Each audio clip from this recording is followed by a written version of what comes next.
그리고 저는 그나마 그래도 손흥민 선수가 이적할 수 있는 시나리오는 딱 2개밖에 없다라고 생각해요. 하나는 챔피언스리그에 나가면은 바이에른 뮌헨 김민재 썰은 가능. 요 며칠 연달아 계속 나오긴 하더라고요. 근데 사실 지금 뭐 이탈리아 내에서보다 훨씬 가능성은 높긴 하죠. 그건 이탈리아 내에서 이탈리아 이동은 내는 사실상 불가능이기 불가능하다고 때문에 보셔야죠. 그건 네. 불가능이기 때문에 그거보단 높은데 그제쯤까지는 이탈리아발밖에 없고 독일발이 없었거든요. 근데 신빙성 있는 보던가요? 독일 어제 오늘은 독일발이 어떻습니까? 나왔나요? 아니요. 없어요 여전히. 예, 저는 못 다 봤는데요. 이탈리아발뿐인가? 그러면 예. 신빙성이 좀 낮죠. 두버지가 예. 팔짱을 꼈다는 것은 아니 무슨 되도 않은 얘기야 이런 네. 뜻입니다. 몸으로 말해요를 하고 아니요, 있는. 그건 아니고 예. 네. 근데 지금 가도 꼭 지금 센터백 필요한가요? 파바르가 나가느냐에 달린 거 아닌가? 파바르는 건데 오른쪽 풀백과 센터백을 오가는 선수거든요. 덜리우트하고 그래서 우파메카노가 있잖아. 어퍼메카노 더리우트 조합이 궤도에 완전히 올랐다. 네. 최고의 센터백 조합이다라고 김민 기자가 소개해주고 나서 예. 바로 이제 맨시티전에 우파메카노가 아. 엄청 절어가지고. 근데 우파메카노가 항상 그래요. 보면은 한 번 실수하기 시작하면은 계속 그게 반복되는 경우들이 있어요. 그러니까 제가 봤을 때 우파메카노는 정신력이 그렇게 강한 것 같진 않아요. 그거 중요하죠. 만약에 바이에른 뮌헨이 정말 원한다고 하면 추천하십니까? 저는 근데 일단 가능성 자체가 없다라고 봐가지고 왜냐면은 지금 바이에른은 공격수 영입에 올인하고 있어요. 그쵸. 공격수한테 1억 유로를 지금 지르겠다라고 얘기들이 나오고 레반도프스키 있거든요. 나가고 나서 어쨌든 지금 예. 그쪽이 문제니까. 예, 그렇기 때문에 공격수한테 1억 유로를 질렀는데 김민재 그 이적료 안 나오죠. 그게 나올 수가 없죠. 후보지가 바이에른 썰은 구라라고 합니다. 네. 이렇게 요약해도 됩니까? 아니 뭐 현재로서는 네. 거의 뭐 구라까지 그렇다라고. 아니어도 99%. 파바르 나가면 누구 한 명은 더 있어야 되는 거 아니에요? 리카 파바르 하나가 나가면 없잖아요. 누군가 데려오는데 그걸 김민재급은 김민재이 너무 너무 비싸다. 컸어. 너무 그렇죠. 컸어. 너무 네. 비싸다. 그렇죠. 바이아웃 알려주고 뭐 이러면서 붙는 팀이 너무 많아져가지고 그 경쟁에서 이길 만큼의 돈을 대진 않을 거다라고 생각하시는 것 같아요. 그리고 6천만 유로가 적은 금액은 아니니까요. 아, 저도 공감합니다. 네. 제가 이번에 슈투트가르트 경기 중계하다 깜짝 놀랐는데 나름 그래도 2007년에 우승도 한 팀이고 규모도 큰 팀인데 역대 최고의 기적료가 2천만 유로가 안 되더라고요. 클럽 역사상. 네, 맞아요. 그러니까 우리가 프리미어리그를 보면 좀 중하위권 팀들도 돈 많이 지르는 경우가 네. 있어서 그러는데 전체적으로 보면 각 리그에서 빅팀들이나 좀 가끔 큰 액수 지르는 거지. 이강인 선수 이적료도 결코 싼 게 아니더라고. 그렇죠. 바이어는 신기하게도 구단 최고 이적료 영입들이 죄다 센터백이거든요. 리카 8천만 합의, 유로 옛날에. 그리고 뭐 더리우트도 거의 준하는 금액에다가 우파메카노도 4천만 유로 이상을 주고 영입을 했어요. 그렇긴 한데 김민재급을 영입하려면은 우파메카노나 더리우트 둘 중에 한 명이 나갔을 때 영입을 한다는 거죠. 안 그러면은 김민재가 사치품이 되는 거죠. 오케이. 아니면 우파메카노나 더리우트가 사치품이 되게 되는 거고요. 밀리게 되는 거니까 주전 경쟁에서. 그렇죠. 그리고 지금 5천만 정도가 있으면은 그것은 이제 공격수 즉 그렇죠. 케인 아니면 오시멘 아니면 콜로무안이 이 정도를 사는데 털어 넣어야지 그렇죠. 나눠 쓸 수가 없다. 예. 콜로무아니가 케인 오시멘하고 동급으로 거론될 정도인가요? 그거보다는 뭐 분데스리가는 잘하고 있긴 하지만 그거보다는 이제 오시멘은 지금 1억 5천을 부르고 있다는 얘기들이 나오고 있거든요. 그러니까 바이언이 오시멘을 영입하려고 1억까지 질렀다라는 얘기들이 나오고 있어요. 그리고 1억 정도면 넘겨야 되는 거 아닌가? 땡큐하고 오시멘하고 네. 심지어 대화는 잘 된 것 같아요. 잘 된 것 같은데 나폴리 쪽에서 나폴리 쪽에서 1억 5천 내놓으라고 했다라고 그래서 포기한 걸로 지금 얘기들이 나오고 있고요. 오시면은 김민재가 부럽겠네. 네. 에이전트 조지고 있겠네. 너는 왜 바이아웃을 넣지 않았나? 예. 그리고 이제 케인 같은 경우는 케인 네. 본인이 현 시점에서는 거기 뭐 남을 것처럼 얘기하고 다니던데? 아니 근데 저는 뭐 지켜봐야 된다라고 생각은 네. 하는데 그래도 맨유라던가 뭐 이런 구단들을 조금 더 생각을 하고 있는 것 같긴 해요. 만약에 이적을 설령 하더라도 케인이 요즘에 약간 그냥 의례적으로 한 얘기일 수 있는데 그 토트넘 팬들이 막 가슴 막 뛰고 있잖아. 네. 우리 토트넘은 뭐 어떤 대회를 나가든 컨퍼런스를 나가도 우승을 해야 되고 막 이런 네. 나도 설레더라고. 네. 왜 토트넘이 남으려고 그러나? 네. 본인 경험이 있기 때문에 네네. 아무리 나가고 싶어도 티를 내면 나한테 손해구나. 이거를 그렇죠. 지난번 경험을 통해서 느꼈겠죠. 레비한테. 맨시티 그리고, 사과를 통해서.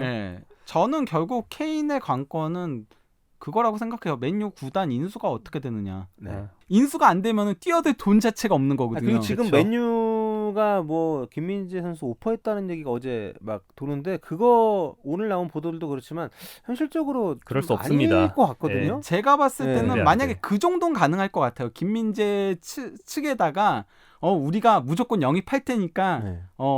뭐 어디 가지 말고 있어. 약간 좀 이런 식으로 그냥 그러니까 구단 공식으로 오퍼를 할 수 있는 상황은 아니고 그렇죠. 관계자가 뭐 예, 이렇게 그러니까요. 스카우터 뭐 좀 세게 하는 단장이나 이런 사람이 뭐 예. 에이전트한테 연락을 했을 수는 있겠지만 예, 그러니까요. 그냥 구단 대 구단 예, 그건 안 되죠. 네. 네. 그러니까 가장 중요한 건 그거예요. 그러니까 이번에 김지수 선수 브랜트포드 썰이 떴잖아요. 네네. 그래가 제가 볼 때는 피치오피를 못 받을 것 같거든. 그 범윗을.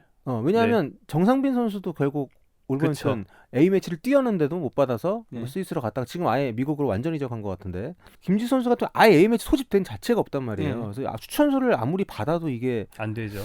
내 생각 그런데 근데 예. 이상해서 구단을 알아보니까 성남 쪽에 알아보니까 바이아웃을 질렀다는 거예요. 음. 브랜트포드 쪽에서. 예. 그러면 브랜트포드 입장에서는 데리고 올 수 있는 방법이 어떻게든 있다고 생각하고 질렀을 거 아니야. 브랜트포드가 네. 미투일란에서 원래 그 모델을 만들어가지고 같은 그가 네. 구단이나 마찬가지인 거거든요.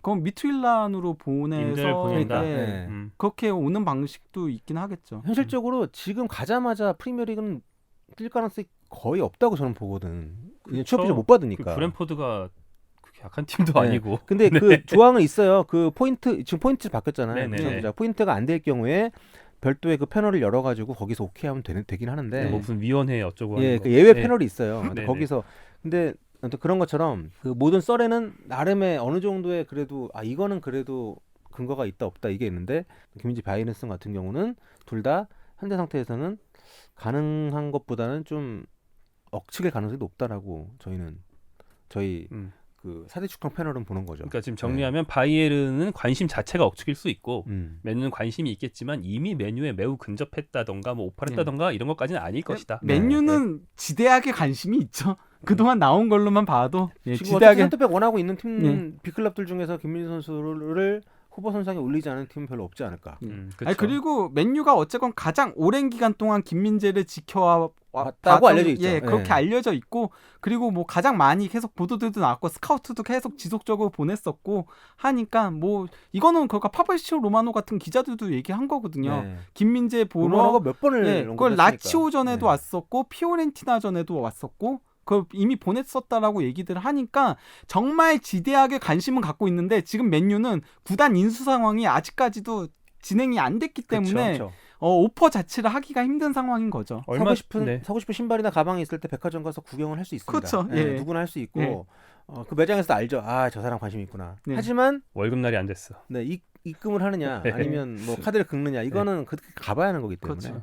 어디든 갈 거예요. 김민준 선수는 거의 갈 것 같긴 거고 합니다. 현실적으로 프리미어리그일 가능성이 매우 높기는 하죠. 그렇죠. 네, 근데 어떤 팀이 될지는 좀 더 상황을 봐야 될 것 같다는 거고 네. 이강인 선수 같은 경우도 뭐 많이 물어보시는데 아직까지 근데 아틀레티코 역제안했다는 건 사실일까요? 저는 그냥 수사적인 표현이라고 굳이 생각해요. 에이전트가 정말 죄송합니다. 그게 아닌 이상 굳이 지금 상황에서 시즌 안 끝났는데 역제안을 했을까 싶은데 보도 이렇게 나와가지고 저는 그냥 그렇게 표현을 한 게 아닐까. 네. 예, 그냥 자기네들이 돈이 현재 없으니까. 그러니까 저는 오히려 이강인 선수 가장 큰 걸림돌은 아시안 게임이라고 보거든요. 그러니까 이번 다음 네. 시즌에만 2번을 장기간 빠져야 돼요. 네. 아시안 게임은 팀에서 안 보낼 수도 있지만 9월달에 아시안 게임이 한 3주 정도 빠져야 되고 그리고 3주 동안 우리가 결승 가면 7경기를 뛰고 와야 돼요. 중국에서. 그러니까 거의 그 전후로 해가지고 한 달 빠져야 되고 아시안 컵이 1월달에 있는데 1월부터 2월까지 있는데 이때는 진짜 한 달 넘게 빠져야 되고 그 2달을 없이 해야 되기 때문에 이게 걸림돌이 될 수는 있겠지만 다른 점에서는 이강인 선수 굉장히 인기가 높을 수밖에 없지 않나 싶은데 벌써부터 막 아틀레티코에 가는 것처럼 막 보도가 나오니까 아틀레티코도 근데 가려면은 그냥 맨유하고 똑같은 상황이에요. 선수 판매가 되고 돈이 있어야지. 안 그러면은 저는 결국 아틀레티코 마드리드는 영입 못하면서 그냥 리켈메를 그냥 데려오는 형태로 그걸로 갈 수밖에 없지 않을까. 개인적으로는 그렇게 봅니다. 아니면은 뭐 리켈메를 차라리 그 마요르카에다가 제시하면서 이적료를 조금 낮추는 방안으로 얘기를 해볼 수도 있겠죠. 사람들이 아틀레티코 마드리드 그지 구단이냐 막 이런 식으로 얘기하는데 이게 돈이 있고 없고의 문제가 아닌 거거든요. 규정의 문제죠, 규정. 이게 그래서 그 셀러리 캡이 이게 사실 바뀌어야 되는 거긴 해요. 이게 원래는 그러니까 이거 생긴 거 자체가 저희가 여러 차례 그 4대 축항에서 설명을 드렸었는데요. 말라가가 이제 구단을 막 운영을 하다가 파산돼 가지고 그건 문제가 그래서 하프리그로 강등되는 이런 일들이 있었잖아요. 그거 방지 차원에서 셀러리 캡을 도입을 한 거였는데 그리고 그때는 라리가 팀들이 다들 만장일치로 동일했어요. 그래서 수입만큼 지출하는 걸로 그 전년도 수입만큼 지출하는 걸로 합의를 봤는데 하필 그 시기에 코로나가 터진 거죠. 그래서 다들 재정이 박살이 났는데 문제는 연봉 규모는 그 이전으로 올라가 있었단 말이죠. 그렇죠.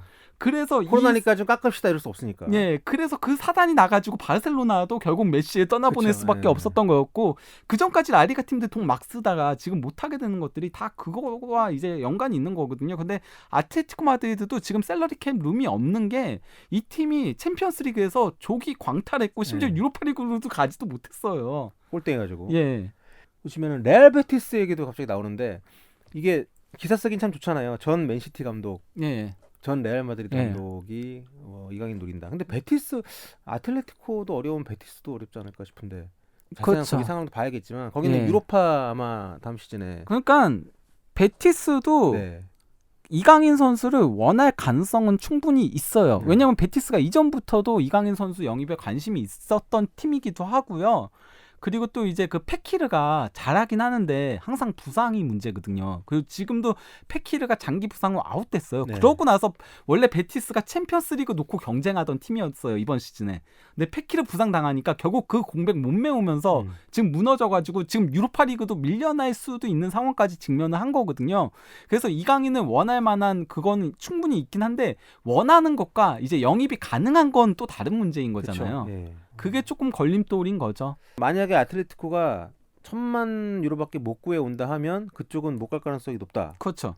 다른 쪽을. 네. 그러니까 여러 가지 이유로 봐도 이강인 선수 지금 이적설이 그렇게 뭔가 좀 확신 느낌으로 나오는 거는 다 거르시면 된다라고 저는 생각 개인적으로 하고 있습니다. 그런 맥락에서 지금 채팅에 WPGKS님이 네이버에 나폴리가 이강인 2천만 유로 바이아웃 지른다는 건 찌라시죠? 이렇게 물어보시는데 아니 지를 수 그럴 수 있죠. 있죠. 그럴 수 예, 있죠. 충분히 지를 수 있는 재력이나 나폴린 지를 수 있는 때입니다 지금. 올여름 들어올 예상 수입이 있는 팀이고 네. 이강인 영입에 대한 의지도 있다고 알고 있는데 근데 이강인 선수 바이아웃이 보통 1,800만 이 정도로 알려져 1,700만. 이 정도로 알려져 있는데 그보다 높다는 얘기를 들은 적이 있어서 제가 들은 게 꼭 맞는다는 건 아니고 신빙성이 이렇게 높을 소스는 아니지만 더 높을 수도 있어서 네. 올여름 어떻게 전개되는지 좀 봐야 알 것 같다는 생각이 좀 듭니다. 네. 그것 때문에 이제 그 스페인 언론들은 아예 네. 대놓고 표현하거든요. 이강인을 지금이 저가에 영입할 수 있는 기회다라고 얘기를 하는데 문제는 라리가 팀들은 지금 그 금액조차 아리한테 지르기가 조카가 아니다. 지를 수가 사실 그러니까 그 코로나 터지고 나서는 지금 이적 시장에서 가장 죽어 있는 리그가 바로 라리가고 그렇죠. 도리어 흑자를 보고 있어요. 라리가는 이적 시장에서 계속 흑자를 보고 그럴 수밖에 없는 상황인 거거든요. 진짜 한 7위 팀부터는 누구? 약간 이런 선수단이에요. 열심히 찾아보지 네. 않으면. 네. 조규성 선수 마인츠 갈 타이밍 놓친 거 아쉽다 얘기 많이 그렇죠. 있었는데 지금 아주르크가 네. 거의 후반기 걔 엄청 잘하던데. 네. 후반기 씹어먹고 있어요. 처음 한 서너 경기 무슨 혈 막힌 것처럼 골 모니터가 한 번 뚫리니까 그러니까요. 네. 골 못 넣을 때도 연계 이런 거를 나름 열심히 했죠. 특히 잘했었고. 공중볼을 잘 따냈었죠. 네. 아주르크가. 근데 지금은 거의 뭐 후반기는 또 최고의 공격수로 불릴 정도로. 근데 커리어를 봐도 조규성 선수보다는 우선순위였을 것 같은데. 근데 이제 아무래도 이정료가 몸값이. 더 왜냐면 아조르크 좀 무리해서 영입한 거거든요. 그쵸, 지금 그쵸. 그러니까 다음 시즌 이정료를 조금 땡겨서 쓴 걸로 알고 있어요. 지금 원래 원래 그러니까 조규성한테 영입하려고 한 것도 그 조규성한테 제의한 금액도 마인츠가 무리해서 제의했다라는 얘기들이 있었거든요. 그게 진짜 탈탈탈탈 터서 제의를 한 건데 전북이 그걸 까가지고 안 됩니다. 그거보다 더 거의 2배 가까운 금액을 들여서 아조르크 데려온 거예요. 야, 돈 있었네 그러면. 아니죠. 다음 시즌 금액을 땡긴 거예요. 조규성 선수 관련해서는 제가 좀 직접적으로 저거 한 것들에 대한 얘기들을 듣긴 했었거든요. 네. 예, 근데 거기서 그렇게 얘기가 나오더라고요. 아예 그 팔 생각 자체가 당시에? 없어. 그냥 말 자체가 아예 안 통한다라고. 그냥 말이 조금 통해야지 뭔가 더 설득을 하거나가 될 텐데. 구단에서 그렇게 네. 얘기를 해가지고 박지성 디렉터 뭐라고 표현해? 어드바이저가 현재 디렉터 설득을 했다고 하잖아요. 아예. 그래서 심지어 이번에- 당시에는 맨유는 맨유래 전북은 그런 안도 있었다라고 하잖아요. 어느 팀으로 이적을 시키든 다시 전북으로 반년 임대. 무조건 우리가 K리그 2023년 전반 우리가 무조건 쓴다. 이걸 정해놓고 얘기를 했다는 거지. 야, 근데 만약에 그때 팔았으면 참 좋은 핑계가 됐을 텐데 전북에게는. 지금의 부진이 그러니까 그렇잖아요. 예. 그렇죠. 월드컵 인허를 잃었다. 우리 어쩌겠냐. 그래서 우리가 안 보낸다고 하지 않았습니까? 이렇게 얘기할 수 있었는데 황인범 선수 얘기가 계속 댓글에 많이 올라왔는데 나폴리 이적설의 주인공 중 한 명이었다는 그쵸. 얘기도 있고 예전에 계속 나오고 있죠. 그러니까 그 나폴리가 이강인, 황인범 이렇게 뜬 가장 큰 이유는 결국 데라우렌티스 구단주의 발언이 컸던 거거든요. 우리는 한국, 일본 그리고 미국 시장을 보고 있다. 거기서 선수를 영입할 것이다. 이 얘기를 하니까 거기다 이제 지엘린스키가 나간다는 얘기가 나오니까 이제 지엘린스키의 대체자로 누가 딱 묶으면은 이제 황인범, 이강인 이런 선수들이 뜨게 되는 거거든요. 저는 물론 뭐 나폴리 입장에서 만약에 지엘린스키가 나간다면 그 나폴리는 아예 통보를 했대요. 지엘린스키 쪽에다가 그리고 로사노 쪽에다가 이 둘한테는 너네 연봉 삭감하지 않으면은 그러면은 우리는 앞으로 가지 않. 이건 나가라는 거지. 우승했는데 삭감이 무슨 말이야. 우승했는데. 그래서 그 막 에이전트들이 그건 뭐 나폴리 그건 키스키스 나폴리 이런데 나와가지고 하는 얘기들이 다 똑같더라고요. 이걸 누가 받아들이냐고. 선수 입장에서 특히 우승했는데 연봉 삭감하라가 말이 되냐고. 근데 지엘린스키는 아직도 나폴리에서 뛰고 싶은 마음이 있다라고 인터뷰에서 얘기는 했어요. 심지어 지엘린스키가 원래 지난 여름에 떠나는 거였어요. 웨스트햄이야. 이적료 협상 다 끝났거든요. 나폴리는 팔려고 했거든요. 근데 지엘린스키 본인이 남은 거거든요. 나폴리에 무슨 마력이 있는 거야. 몰라. 지엘린스키는 그 전부터 이탈리아어도 계속 배웠대요. 왜 그런지 모르겠지만. 근데 만약에 지엘린스키가 나간다면은 저는 나폴리 입장에서는 황인범보다는 이강인이 더 필요하다라고 생각해요. 왜냐하면은 지엘린스키가 이 팀의 그 세트피스 전문가거든요. 지엘린스키 빠지게 되면 세트피스 찰 선수가 안 보여요. 이 팀이 약간. 근데 그러면 세트피스에는 이강인이 더 나은 부분이 있는 거잖아요. 그렇기 때문에 만약에 지엘린스키가 나간다면은 이강인을 영입하건 아니면 누굴 영입하더라도 세트피스 전문가는 영입을 해야 된다라고 생각을 해요. 제가 봤을 때는. 아무튼 뭐 저희 다른 영상에서 제가 서희원이랑 만들었던 폴리티브 영상에서도 이야기했었던 것 같은데 별도의 소스로도 나폴리가 황인범, 이강인을 원하긴 한다. 이거는 이제 들은 바가 있고 원하는 것 같긴 해요. 거기다가 이제 더해서 아까 말한 그 한일미 선수 중에서 일본 선수로 요즘 뭐 이토 그리고 이토 저기 구보 이런 선수들이 좀 거론되고 있더라고요. 그리고 카마다는 실제로도 나폴리 쪽에서 접촉을 했다는 얘기들이 많이 있긴 하거든요. 근데 이탈리아 유력지들도 카마다와의 거가 적극적이긴 하지만은 이건 안 될 것처럼 많이 남겨놨어요. 왜냐면은 카마다가 도르트문트랑 연봉 협상을 했었고 거의 되는 듯 싶었는데 막판에 결렬이 된 게 왜냐면은 카마다가 원한 연봉이 600만 유로거든요. 그 600만 유로를 깠나? 아마 그럴 거예요. 걔 프랑크푸르트에서 얼마나 받는데 그걸 깠지? 뭐 FA 대박이라는 거죠. FA, 다른 종목의 용어지만. 그러니까 마지막 게 은디카랑 카마다가 원래 프랑크푸르트가 지난 여름에 팔려고 했던 선수들이에요. 그래서 이적료 수입을 벌어들이려고 했는데 선수들이 이적을 안 한 거예요. 은디카도 영입하겠다는 팀들이 있었는데 본인이 남은 거거든요. FA를 보는 거죠. 그래서 FA 대박을 노리려고 그런 거다 보니까 그러면 나폴리가 감당을 못 한다는 거죠. 카마다의 연봉을. 가마다는 근데 제 전망으로는 제가 봐온 밀란이랑은 안 맞습니다. 그 선수는 밀란이랑 안 맞아요. 밀란 썰이 좀 그렇죠. 좀 최근에는 나는데. 밀란 얘기가 많이 나오고 있고 또 이제 카마다 본인도 뭐 밀란에 조금 그게 있다라는 식의 보도들이 나오고 있죠. 그 카마다의 일부 나온 얘기는 아니고 그러니까 뭐 카마다가 밀란에 굉장히 그러니까 나폴리보다 밀란을 더 선호한다. 그리고 일본 선수하면 밀란을 선호할 만하긴 해요. 왜냐면 일본이 옛날에 이제 막 축구만을 유행하고 막 이랬을 때 그것 때문에 일본 선수들이 세리에를 선호하거든요. 좋아하거든요. 좋아하죠. 그런 그 약간 만화의 영향이 있는 거예요. 일본 세리에 전문 잡지도 있었는데 이름이 뭐더라? 아무튼 뭐 일본 사람들이 세리에 좋아하죠. 특히 제가 이탈리아 그 밀라노 산시로 경기장 투어 갔을 때 거기에 일본인 전담한 일본어를 하시는 일본인 가이드가 있었어요. 진짜요? 우와. 그때 2000 그러니까 2003년? 2002년? 카마다가 만화광이고요. 그것도 축구 만화광이에요. 그래요? 실제 축구 만화 그 주인공 같은 뭐 그런 걸로 잠깐 그 일회성으로 나온 적도 있어요. 그래요? 그래서 아마 카마다한테는 AC 밀란이 로망일 가능성이 매우 높아요. 어떻게 우리 뭐 황인범 얘기하다가 가마다까지 왔네요. 가마다 어디 가든 행복해라. 네. 또 우리 선수들 정말 오늘 거론된 선수들만 봐도 뭐 김민재, 뭐 이강인, 뭐 황인범, 또 여러 선수들 이적이 좀 걸려 있고 손흥민 선수는 계속 있을까요? 있겠죠? 뭐 한국 팬들이 원하는 어디든 패트넘. 더 좋은 팀 가는 거 한번 보고 싶긴 하지만 네. 되겠습니까? 선수 본인이 워낙 팀에 대한 애정이 좀 네. 계약도 묶여 있고. 근데 근데 계약은 만약에 토트넘이 팔 생각이 있다면 팔만한데. 그렇죠. 지금 이제 네. 계약이 아주 길게 남진 않았으니까. 그냥 저는 그러니까 제가 바라는 거는 남은 기간 동안 그래도 최대한 골을 많이 넣어서 그래서 올 시즌에 예. 남은 기간 동안 그러면은 좀 이적설이 다시 살아날 가능성도 있고 그렇게 되면 토트넘이 만약에 컨퍼런스 리그라든가 아니면 아예 유럽 대항전 못 갈 가능성도 남았잖아요. 그렇죠, 현재로서는 그렇죠. 예, 빌라전에서 패하면서 그러니까 사실은 저는 무조건 유럽 대항전은 간다라고 봤거든요. 그게 유로파 리그냐 컨퍼런스 리그냐가 관건이라고 봤었는데 브라이튼 올라오고 막 이러면서 브라이턴은 뭐 이전부터도 올라왔던 팀이고 빌라한테 패한 게 크죠. 이게 승점 6점짜리 경기였는데 여기서 그렇죠. 패하면서 이 경기 무승부만 해도 무조건 유로파 컨퍼런스 리그는 가는 거였거든요. 근데 이게 뭐 어쩌다 진 게 아니라 질 수밖에 없는 경기를 하더라고. 그렇죠. 그러니까. 내용적으로 너무 발렸죠, 진짜. 전반전은 진짜 완전히 무슨 맨시티 한 붙는 줄 알았어요. 슈팅이 한 번이 없었으니까 전반전에. 그러니까요. 이번 여름 이적 시장은 여러 가지로 참 재밌을 것 같다는 생각이 좀 들고요. 예. 네, 손흥민 선수 얘기를 하루에 한 번은 해야 제가 입안에 가시가 안 돋치기 때문에 아, 그래요? 네, 마지막에 한번 넣어봤습니다. 네. 그리고 저는 그나마 그래도 손흥민 선수가 이적할 수 있는 시나리오는 딱 두 개밖에 없다라고 생각해요.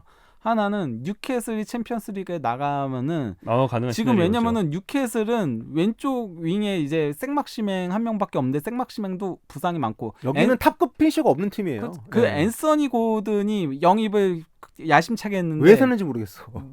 완전 망했죠. 앤서니 고든은 도리어 욕을 먹고 있을 정도로 네. 지금 그쵸. 너무 안 좋죠. 나올 때마다 안 좋은 모습들을 비싸게 보여주고 샀는데. 있는데다가 챔피언스리그에 나가게 되면은 스타 한 명은 필요합니다. 그럼요. 경험 체급을- 있는 선수도 필요하고요. 체급을 키워야지. 예, 그렇기 때문에 챔피언스리그가 확정이 된다면은 그나마 뉴캐슬이 거기 사우디자 보니까 또 아시아 마케팅도 어느 정도 고려를 할 거거든요. 그래서 그러면은 손흥민 선수한테 조금 오퍼를 해볼 가능성이 있지 않을까. 뉴캐슬이 돈도 있으니까. 네. 또 그거- 다른 시나리오는 또 다른 시나리오는 이제 파리 생제르맹이 메시도 떠나고 그리고 또 이제 네이마르도 그 파리 생제르맹은 판매를 하려는 계획들이 있긴 하거든요. 그쵸. 아예 없는 건 아니거든요. 원래 지난 여름에도 그러려고 했던 계획들이 있긴 했었고 근데 네이마르가 그 옵션을 발동을 한 거죠. 옵션 발동해가지고 왜냐면은 옵션 발동하게 되면은 연봉을 엄청나게 받게 되거든요. 그래서 네이마르가 옵션 발동해가지고 남게 됐던 거였는데 사진은 있었어요. 그러니까 그 보엘리하고 이제 그 엘켈라이피 회장하고 이렇게 만나 비밀 회동을 하는 그게 있었기 때문에 그때 이제 네이마르 얘기를 했다더라라는 얘기들이 많거든요. 나갈 가능성이 쉽지는 않지만은 네이마르가 만약에 나간다면은 그러면은 무조건 공격수는 필요한 거거든요. 지금 음바페 외에 만약에 당장 메시만 나가도 메시는 거의 뭐 무조건 어디로 가든 뭐 예, 나갈 것 그렇죠. 같고. 메시는 완전 나가요. 네. 메시는 나갈 수밖에 없어요. 지금 파리 팬들하고 완전히 갈라졌기 때문에 예, 그래서 파리 팬들이 야유를 했으니까. 네. 진짜. 공식 사과 영상 올라온 거 보고 마음이 되게 이상하더라고요. 되게 그 스트리머 케인 한국 스트리머들 사과하는 그 복장으로 네. 양복 입고 저렇게까지 상황이 됐단 말인가? 예. 정말 나가겠구나. 예. 아무튼 그렇게 되면서 PSG 가는 거 외에 구버지 피셜 PSG 또는 뉴캐슬 또는 토트넘이다. 뭐 그나마 가능성이 보이는 게 거기밖에 없잖아. 다른 데는 손흥민 선수를 영입할 뭐 그런 능력이 없거나 아니면은 지금 당장 필요하지 않거나. 뭐 개인적으로는 손흥민 선수가 만약에 한 3, 4년 전에 지금의 입지 최근 1년의 입지였다면 어디든 무조건 갔을 거라 생각하지만 나이라는 건 사실 축구 그러니까요. 시장에서는 절대 무시할 수 없는 거기 때문에 누가 알겠습니까? 그렇죠. 어떤 일이든 벌어질 수 있는 게 현대 아니 뭐 축구의 어디에 이적 시장이기 때문에 지금 뭐 거기 뭐 다 차 있다라고 얘기한 데서 만약에 시즌 아웃 부상 발생하면은 또 갑자기 영입에 뛰어들 수도 있고. 그렇죠. 예. 올 시즌은 여러분 한국 축구 역대 가장 뜨거운 유럽 축구 이적 시장이 될 테니까 많이 지켜보시고 저희도 계속해서 전달을 해드리도록 하겠고요. 여기서 마무리를 하도록 하겠습니다. 지금까지 김현민. 저 김정용이었습니다. 김상욱이었습니다. 여러분 다음 시간에 뵐게요. 안녕히 계세요. 감사합니다. 좋아요와 댓글, 네, 구독 네. 많이 해주시면 감사하겠습니다.